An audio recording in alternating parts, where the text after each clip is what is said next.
Pronto? Pronto. Ciao. Morticia. I'm Matt. And I'm Jen. And this is Chit Chat with Jen and Matt. And today we're going to talk about shopping at antique stores for our palazzo specifically in this vlog.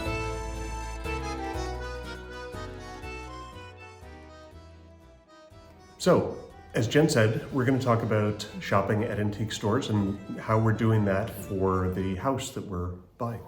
Yeah, and we've been getting some side questions in our different feeds about this, so I thought it was a great time since we're still waiting for the keys for our house. Always the theme of this podcast is how to wait for a house, and we've got some tips, but also just how to navigate antique stores here in Sicily. And Matt and I are gonna ask each other, we're gonna try to do better on the interview thing today and ask each other questions back and forth. So come along and we'll tell you a little bit more about our antiquing here. But first we should tell them why we're antiquing. Yeah, sure. Okay, we're buying an old house. You know what doesn't always go great in an old house? New furniture. It's new furniture. Yeah. IKEA doesn't have a line of 19th century lighting fixtures. Our style is really sort of transitional and will be sort of a lighthearted mix of antiques, vintage, and new. Basically, I'm going for a look as an artist that I want, and it's going to have all those bits. It's going to have the warmth of some old stuff. We're even bringing some old stuff from the States. That is been handed down. Finds, yeah, sure. Yeah, not just great finds that we found in the United States, but we're still figuring out where to shop for the things we want here that are new, and we're sort of doing that right now too with antique stores and antiques. So we're not as familiar with antique furniture in Italy and Sicily specifically, so. We're doing, it's almost like we're doing research, shopping research, looking for pieces, seeing what's out there. And when you get to see our house, you'll understand it has beautiful old paintings on the ceilings, and it needs at least some antique goods in it as well, so that feels at home. It feels like to make it fit. It's part of that. It doesn't feel just like we whitewashed over an old building. Do you like antiquing? Not as much as you do. I enjoy it. I feel like you could spend all day at some of the places that we've gone to and look at every single item and that kind of thing. I like it, but I've got sort of, I think, a time limit of... You expire? I expire. You start getting my smelly? interest level, whatever it is, it tends to wane after, 30 minutes in one store. I don't think you have. I've never seen your limit, whatever your limit is. Yeah, we haven't gotten to it yet. So yeah, I enjoy it, but not as much as you. And it's when we're past my limit that I probably turn into a petulant child or something like that. I've yet to see you go petulant. Not as much fun. On me. I'm just not as much fun. Come si dice petulant in Italiano? After an hour. So fair. You don't seem less fun, but maybe it just you keep it inside. So for you, ask a good one. Yeah. Well, what is the favorite thing that you've got at an Italian antique store? I've got a bunch of things on my list that I've purchased. We've got some art. We've got some furniture, very simple furniture, one chair. We've got some interesting items, but if I can I show a picture? Yeah, okay. Sure. All right. We're on video. Mm-hmm. It's like I didn't not a plan podcast. This. Look what I had on my floor. Okay, so one of the things that we need a lot of is lighting fixtures. We need, like 30 chandeliers of some sort, and I can't afford 30 new chandeliers, so I've been looking for that. In one of our bedrooms, This is actually in the bedroom that'll be sort of like the guest room for our eldest daughter. There is what used to be, I think, a dressing room, but we're turning it into a bathroom. It's just a long, skinny room. And it has daisies, daisy-like flowers at least, painted on the ceiling. And so I've been looking, and this is really dusty. It's very dirty. You can see this is like, you have to clean these. So I've been looking for some sort of light fixture that had daisies. Why? Because I needed something specific to look for, and so I did. We actually have two of these. They have a little ceramic ornamentation on it. This one is a woman with apples. It's a Capodimonte, I think, is the name of the company that makes this, and therefore is something they probably did as a collaboration with some lighting. They do other lighting as well, so maybe this was all theirs. So I love this, and I got a fantastic price on it. And we can talk about, maybe you'll ask me a good question about pricing and bargaining later. Yeah, it needs to be rewired, but it's fairly simple, and it needs to be cleaned. We need to tighten up all of these guys, but this is something I can do while I wait for my house. Wait for the keys to my house. So that was great. Found it in the corner of an antique shop. It had been sitting there for more than your 2 months. But it was hiding, and that helped make it a good deal. And do you have something else? Or are you saving that for later? I'm saving that for later. Okay. If you ask me the right question, I will reveal it. We'll see if you ask the right question. Okay, so we talked about, do you like looking for antiques? And I would like to ask a follow-up question to that, which is, if you are looking for something specific, does that lengthen your attention span? Is it easier when you're like, say if we were looking for a dining room table? I mean, granted, if we're looking for a dining room table, maybe we're spending less time in there, but does that help your attention span? These are for tips for any couples out there who have one person who likes to shop and another one who doesn't, but the friend who likes to shop would like an opinion. It's an interesting question, but I think, because I think you love the whole process, and even if you're looking for one thing, you're not looking for one thing to the exclusion of other things. No. If I were to look for one thing, I'm very efficient that way. I do all the looking. Right. And if I wanted to be very efficient, I would just look for that one thing, and I would avoid everything else. And that would be super easy, but I'd be done in 10 minutes, and where's the fun in that? So it doesn't improve your time length, but does it improve your interest while you're doing that one thing? If I would just walk out after we had looked at all the possible dining room tables, I don't know. Do you enjoy the search? I do enjoy the sort of broad search and not knowing what you're going to find and what's interesting. So I think I enjoy that probably more than trying to do both of those things at the same time. Fair. That's more challenging to me to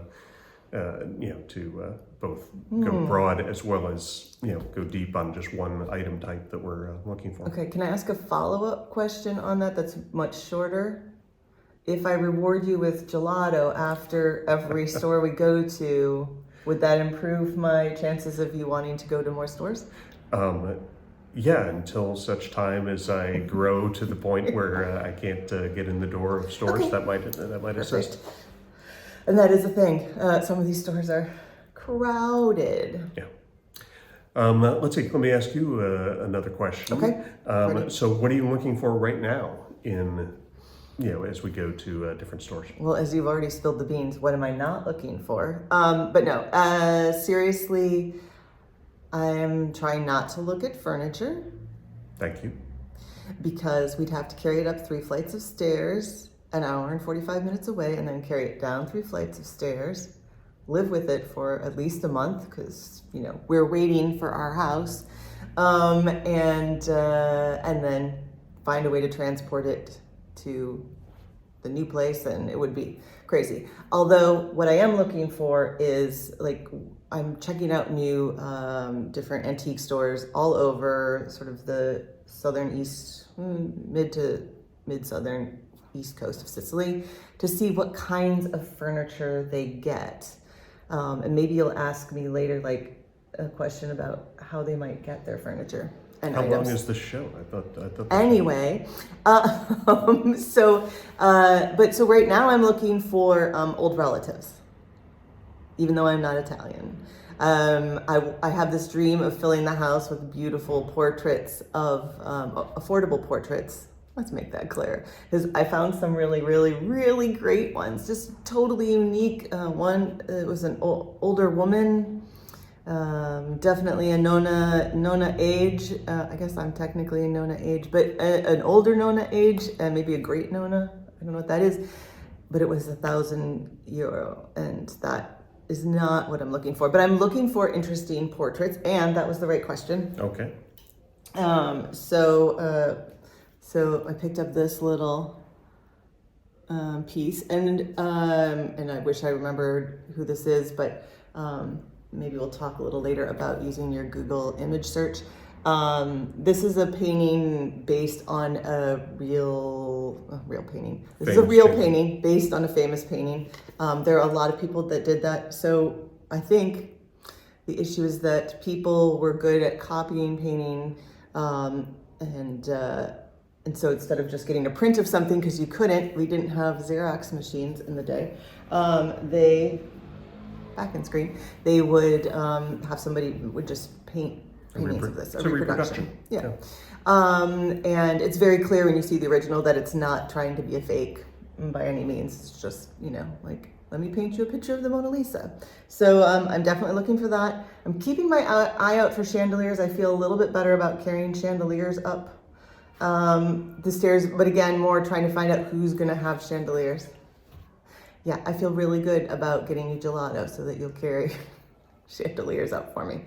So yeah, I'm not really looking for plates or cups or anything now that we need an entire house full of stuff. We are shipping a small amount of things here. We'll talk about that in another video. Okay. We can even show them video of when our stuff comes from the US. But yeah, so that's kind of what I'm looking for. I'm not looking for jewelry, vintage clothes. There's lots of that in there, but Yeah. So, Matt. Yes. What is your favorite thing to find? Kind of thing. So not like a table. A kind of thing to find. Like, even if you're not looking for it to buy it and we're not going to buy it, what's again, in helping the spouses who like to antique shop, or partners, like what do you like? What's a little thing that you like about antique stores? Finding, seeing. I don't know. I mean, I think I think there's always some segment of the antique store that I'll find fascinating. Anything framed? Any kind of things framed that you like to look at? I mean, I know the answer. Do you know the answer? What you like to look at? I don't know the Framed? answer. What am I forgetting? You like maps. Oh, well, yes. Yeah, so maps is an example of a thing. I mean, posters as well. But yeah, maps I can look at for ages. And If I could only find a map section of every antique store, I could shop there for hours and hours.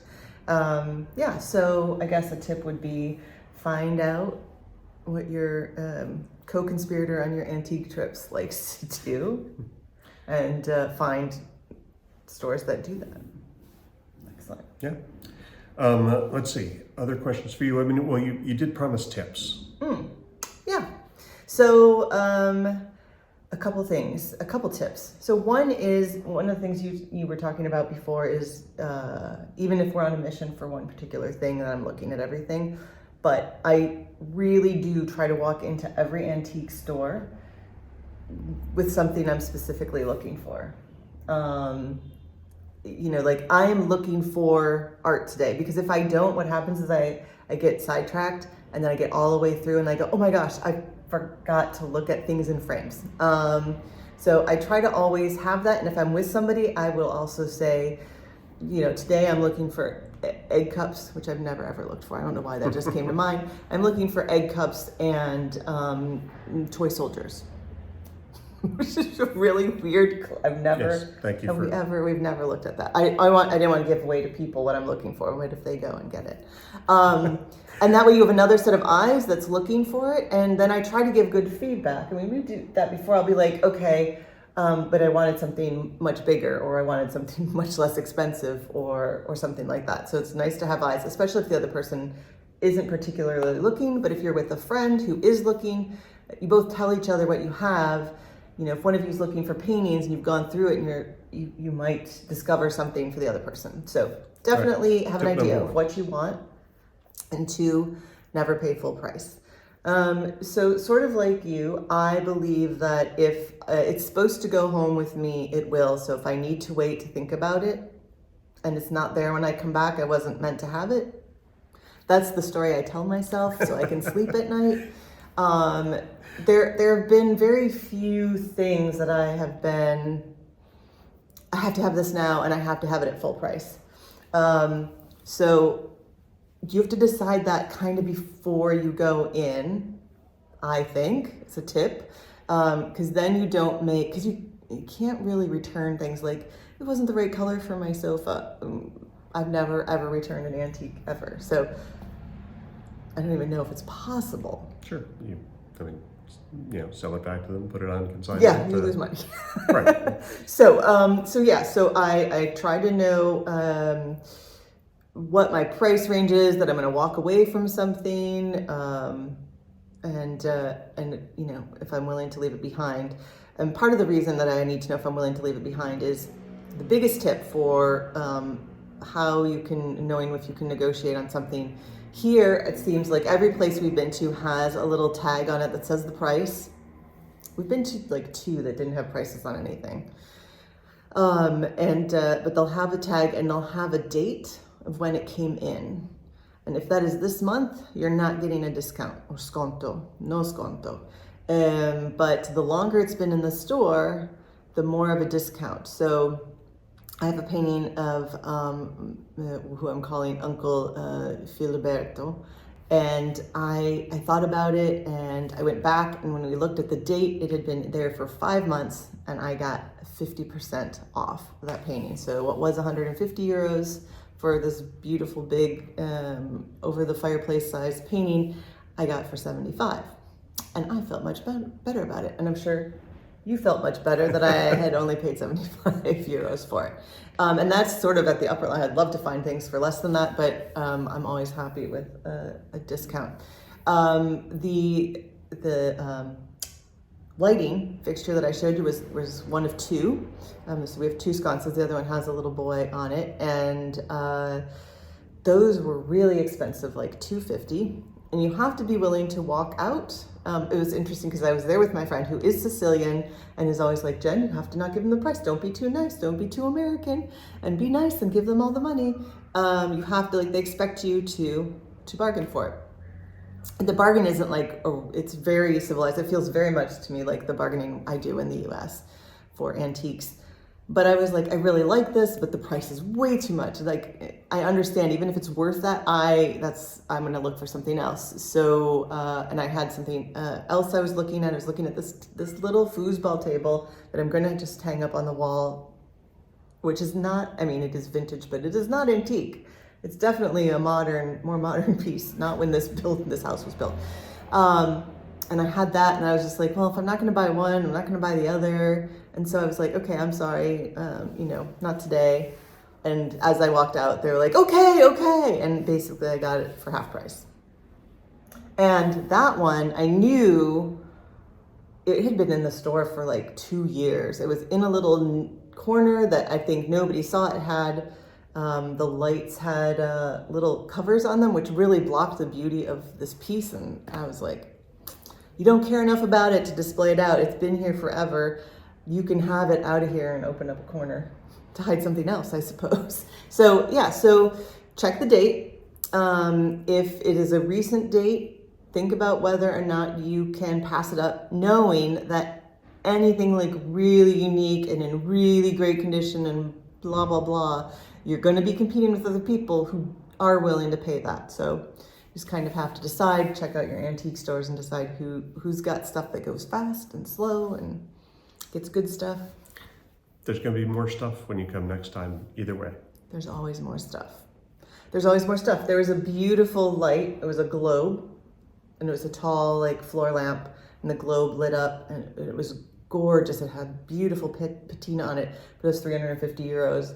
And every time I went back, I was like, oh, it's still here. A few weeks later, oh, it's still here. Oh, it's still here. And now it's gone, and I didn't get it, and it's fine because it was way too expensive. And I feel good that somebody who loved it bought it. I don't know. I think that's the thing is I may miss out, but somebody else who wanted it just as much as me. This has been Therapy with Jen and Matt. Yes. Oh, should I ask you one more question? Do you have any more answers to anything? I don't think so. Do you have any more I think I've hinted my bargaining approach and that kind of thing. So no. Do you have any more questions for me? If not, I have one thing to close with, and then we can let these poor people go back to their everyday work or the next video we have or somebody else has below. Okay, so I recently learned more about how these places get their items. So when you inherit a house, you inherit everything in it. And there are people out there who are sometimes moving to, instead of going to, in the US, at least in our part of the US, we would take things to savers and donate them. I'm sure there's places to donate here, but a lot of people will take the things of some value to these places and see if they'll sell them. And I believe I think some are like consignment, and I would bet the consignment is similar to one that we had, but I don't know for sure, which is you get this much for it if we sell it for you in the first month, in the second month, and then the third month, if you don't come back and pick it up, we get all the money, which seems fair to me because they're doing a lot of work and storing it for a long time. And some are just drop-offs, and you will hear that the owner of the antique store will say, like, no more furniture this week. We have too much furniture. We can't fit it. So if you needed to empty it out of your house that day, you're stuck. So you need pre-planning if you want to get rid of stuff, but it is why there's always new stuff coming in, because there's always somebody who's emptying out a beautiful house here that has furniture that has been in it, passed down. Just such beautiful furniture. It's not something we experience in the US quite like this. I think we have maybe 2 or 3 pieces in the whole family of things that have been passed down multiple generations. And I know it's much less likely than here. The stuff has come from, I don't know if anybody ever has to buy their own furniture because they have a house full before they get a house of things that have been left to them. So that's just a little more inside information. We hope this has been helpful for you, and we would love your questions on this. And thanks for everybody who's been sending in questions. Thanks for all the Sicilians and the soon-to-be Sicilian residents that have been messaging us. Anything else you'd like to add? No, I think that's all for today. So like, subscribe, click the bell. If you don't know why or how to do any of those things, would you leave us a message as well? Because I know some of you are just getting these videos forwarded to you, and I was thinking maybe we need to make a little video that helps people understand why you can do that and what it means. Like, are you going to get newsletters or something weird? Or will you have to go antiquing with me? We still don't know who you are. We don't. I have no idea. But we're so glad you're here anyways. So for now, that's all we've got. And I'll just tell you, arrivederci. A presto.